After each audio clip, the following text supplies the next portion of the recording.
Hello students, स्वागत है आपका अजय पांडे लेक्चर्स में।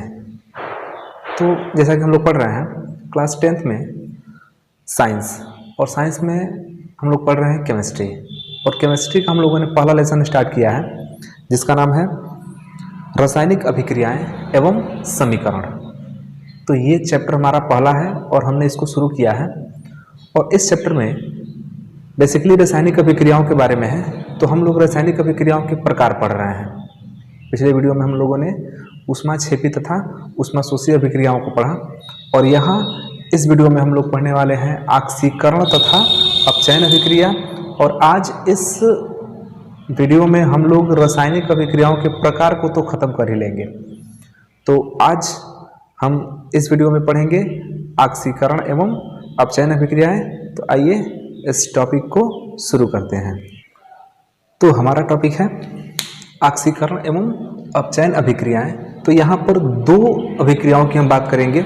एक होगा ऑक्सीकरण अभिक्रिया, दूसरा होगा अपचयन अभिक्रिया। तो इसमें पहले अभिक्रिया की बात कर लें, ऑक्सीकरण अभिक्रिया। तो ऑक्सीकरण अभिक्रिया का परिभाषा पहले देख लीजिए, फिर इसको हम समझा दे रहे हैं। तो ऑक्सीकरण अभिक्रिया का परिभाषा होता है कि वह अभिक्रिया या कह सकते हैं कि वह रासायनिक अभिक्रिया जिसमें पदार्थों से ऑक्सीजन का योग या हाइड्रोजन की कमी या पदार्थों में इलेक्ट्रॉनों की कमी होती है, तो उसे ऑक्सीकरण अभिक्रिया कहते हैं। तो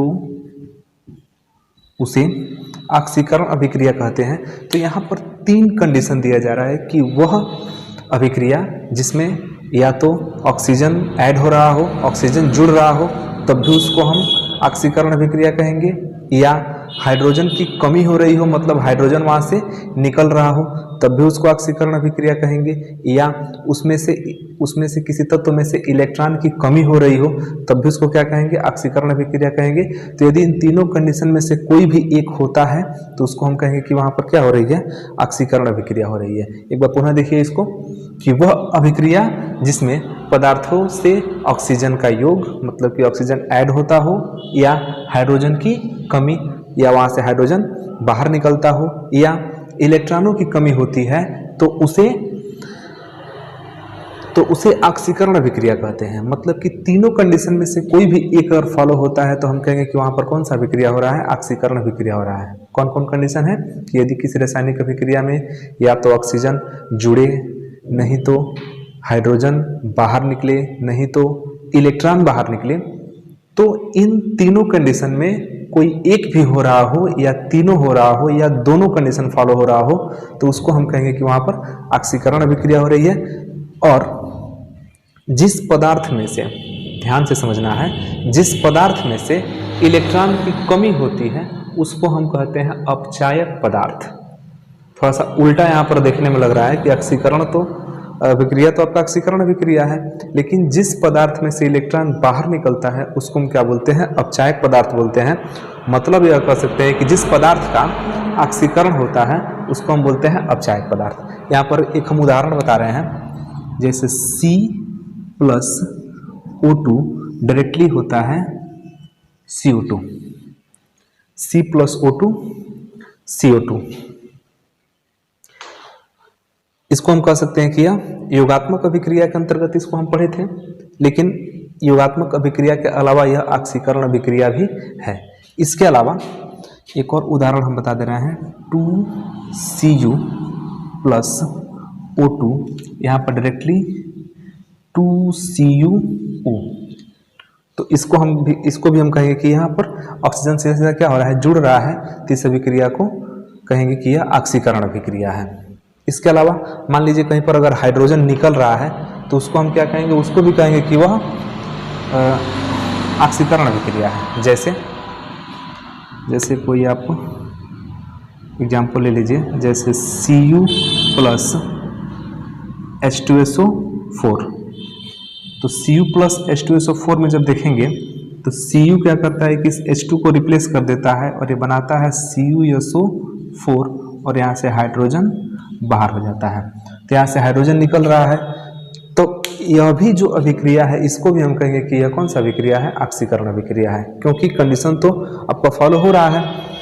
ऑक्सीजन ऐड होता हो, मतलब कि जिस अभिक्रिया में ऑक्सीजन ऐड होता हो, ऑक्सीजन जुड़ता हो, उसको हम कहेंगे कि वह ऑक्सीकरण अभिक्रिया है। या हाइड्रोजन बाहर निकलता हो, उसको भी हम कहेंगे कि वह कौन सी अभिक्रिया है, ऑक्सीकरण अभिक्रिया है। तो यहाँ पर भी हाइड्रोजन बाहर निकल रहा है तो इसको हम क्या कहेंगे कि यह ऑक्सीकरण अभिक्रिया है। इसके अलावा अगर कहीं पर इलेक्ट्रॉन बाहर निकल रहा है तो उसको भी हम कहेंगे कि वो ऑक्सीकरण अभिक्रिया है। जैसा कि आप जानते हैं कि Na में से क्या होता है कि एक Na में से एक इलेक्ट्रॉन बाहर निकल के यह Na प्लस बनाता है, और Na प्लस अस्थाई है, क्योंकि सोडियम का जो परमाणु क्रमांक होता है वो होता है 281 होता है। तो यह अंतिम कोश से एक इलेक्ट्रॉन त्याग करके क्या हो जाता है, अस्थाई हो जाता है, 2 8 की संरचना प्राप्त कर लेता है, इसका अष्टक पूरा हो जाता है और ये क्या होता है, अस्थाई हो जाता है। तो यहाँ पर इलेक्ट्रॉन निकल रहा है तो इसको हम कहें कि ये भी क्या है, ऑक्सीकरण अभिक्रिया है। तो तीनों कंडीशन के तीनों उदाहरण भी हो गए। और स्पेशली इस Na में से इलेक्ट्रॉन बाहर निकल रहा है तो Na को हम क्या कहेंगे, अपचायक पदार्थ कहेंगे। तो ये हुआ आपका ऑक्सीकरण अभिक्रिया। एक बार पुनः इसका डेफिनेशन समझिए कि वह अभिक्रिया जिसमें पदार्थों से ऑक्सीजन का योग या हाइड्रोजन की कमी या इलेक्ट्रॉनों की कमी होती है, तो इस तीनों कंडीशन में हम कहेंगे कि ये कौन सी अभिक्रिया है, ऑक्सीकरण अभिक्रिया है। और जिस पदार्थ में से या जिस तत्व में से इलेक्ट्रॉन की कमी होती है, इलेक्ट्रॉन बाहर निकलता है, तो उस तत्व को हम क्या कहेंगे, अपचायक पदार्थ कहेंगे। या ऐसे कह सकते हैं कि वे पदार्थ जिनका ऑक्सीकरण होता है उन्हें अपचायक पदार्थ कहते हैं। तो हमारा अगला टॉपिक है अपचयन अभिक्रियाएं। तो अपचयन अभिक्रिया ठीक ऑक्सीकरण अभिक्रिया का विपरीत होता है। तो जैसा कि हमने ऑक्सीकरण अभिक्रिया में बताया कि वह अभिक्रिया जिसमें ऑक्सीजन की वृद्धि हो, ऑक्सीजन जुड़ रहा हो, या हाइड्रोजन निकल रहा हो, या इलेक्ट्रॉन वहाँ से बाहर निकल रहा हो, तो उस अभिक्रिया को क्या कहेंगे, ऑक्सीकरण अभिक्रिया कहेंगे। तो ठीक उसका उल्टा ये होगा। अगर आपको ऑक्सीकरण अभिक्रिया याद हो जाता है तो अपचयन अभिक्रिया आसानी से याद कर सकते हैं, केवल उसको उल्टा कर देना है, हो गया अपचयन अभिक्रिया। मतलब कि डेफिनेशन समझते हैं कि वह अभिक्रिया जिसमें पदार्थों से ऑक्सीजन का ह्रास, उसमें ऑक्सीजन ऐड हो रहा था, जुड़ रहा था, यहाँ पर ऑक्सीजन क्या हो रहा है, निकल रहा है, तो वह अभिक्रिया जिसमें पदार्थों से ऑक्सीजन का ह्रास में होता है कमी, या हाइड्रोजन का योग, वहाँ पर हाइड्रोजन निकल रहा था, यहाँ पर हाइड्रोजन क्या हो रहा है, जुड़ रहा है, तो सब उल्टा हो रहा है उसका। या पदार्थों में इलेक्ट्रॉनों की वृद्धि हो, वहाँ पर कमी हो रहा था, यहाँ पर क्या हो रहा है, वृद्धि हो रहा है, तो उसे अपचयन अभिक्रिया कहते हैं।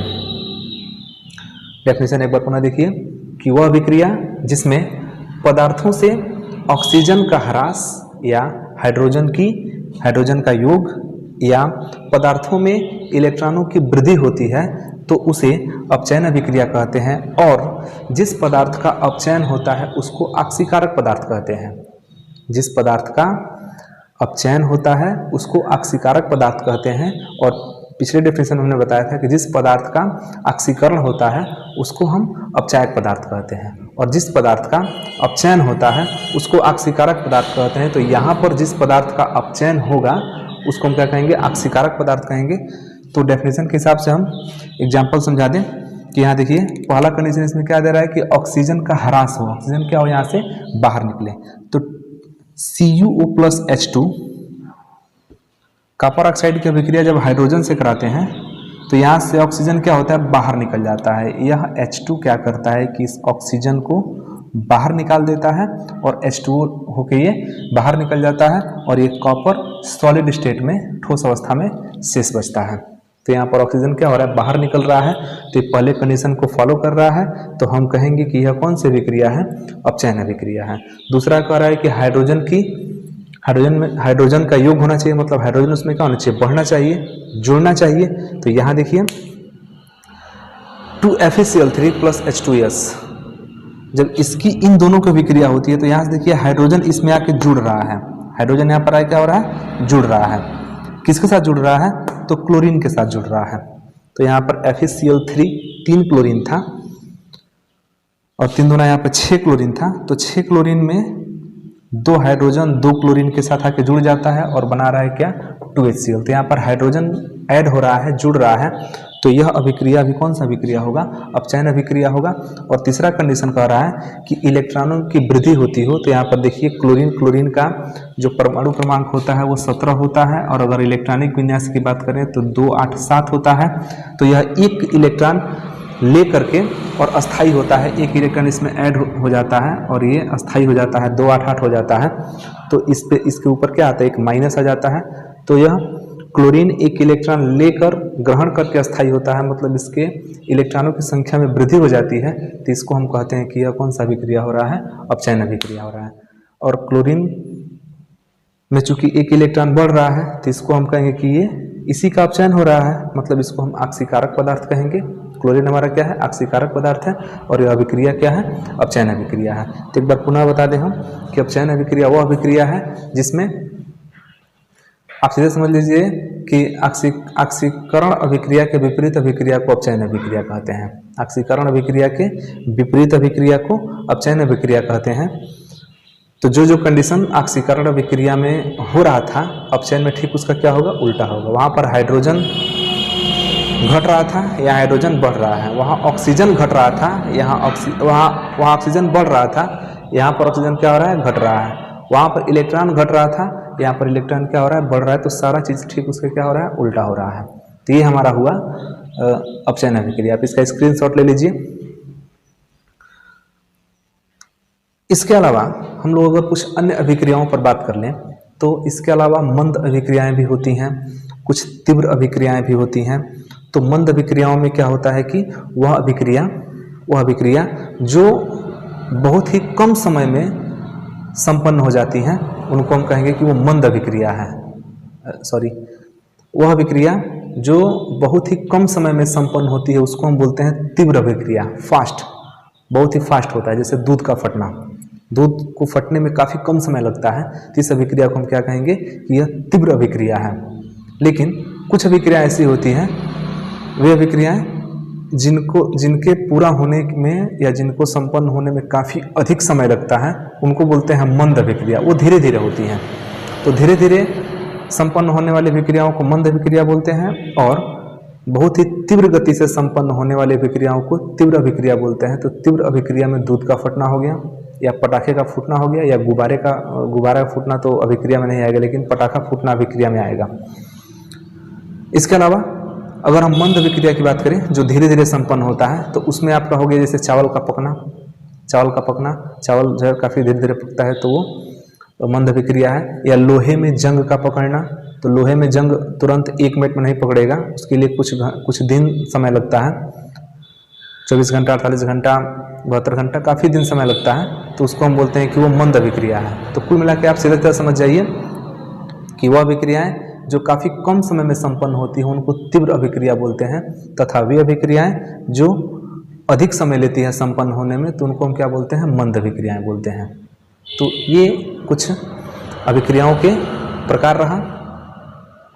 इसके अलावा कुछ होते हैं उत्क्रमणीय अभिक्रिया और अनुत्क्रमणीय अभिक्रिया। उत्क्रमणीय और अनुत्क्रमणीय चूँकि हमको सिलेबस में तो पढ़ना नहीं है, लेकिन फिर भी हम थोड़ा थोड़ा बता दें कि उत्क्रमणीय और अनुत्क्रमणीय अभिक्रियाएं क्या होती है। वे अभिक्रियाएं जो दोनों तरफ संपन्न होती हैं, वे अभिक्रियाएं जो दोनों तरफ, मतलब कि जल को हम बर्फ बना दिए तो फिर बर्फ को जल में कन्वर्ट कर लें, तो अगर वे अभिक्रियाएं जो दोनों तरफ होती हैं, जैसा कि इसी में उदाहरण हम बताते रहे हैं आपको। जैसे मान लीजिए कि यही अभिक्रिया हमारा है CuO + H2, इसको मिटा के हम बता दे रहे हैं।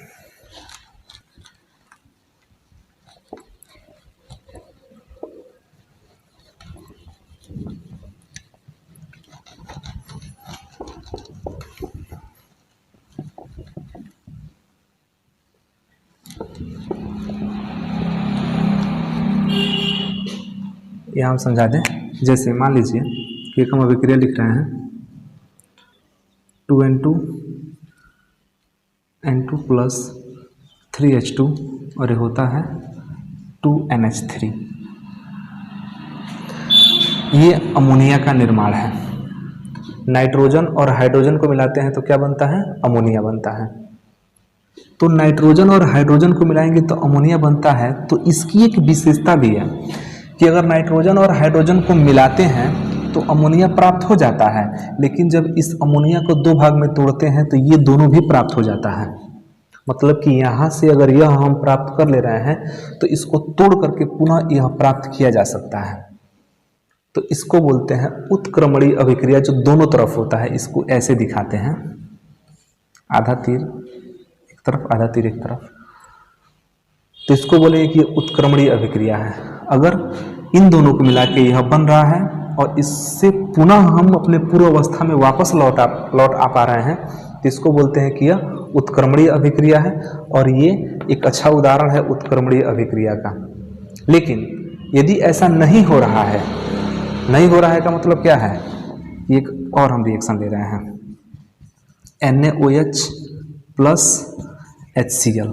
तो इसमें क्या होता है कि इसका Na इसके Cl से रिएक्ट करता है तो बनाता है NaCl, और इसका OH इसके H से विक्रिया करता है तो बनाता है H2O।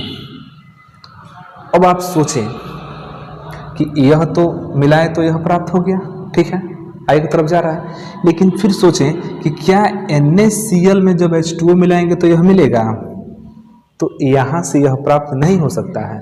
तो इसको बोलते हैं अनुत्क्रमणीय अभिक्रिया। अनुत्क्रमणीय जो सिर्फ एक ही दिशा में आगे बढ़ता है, वो रिवर्स नहीं होता है, पीछे की तरफ नहीं आ सकता है, उसको बोलते हैं अनुत्क्रमणीय अभिक्रिया। तो ऊपर वाला जो अभिक्रिया है उत्क्रमणीय अभिक्रिया है, और जो नीचे वाला यह रिएक्शन है ये अनुत्क्रमणीय अभिक्रिया है।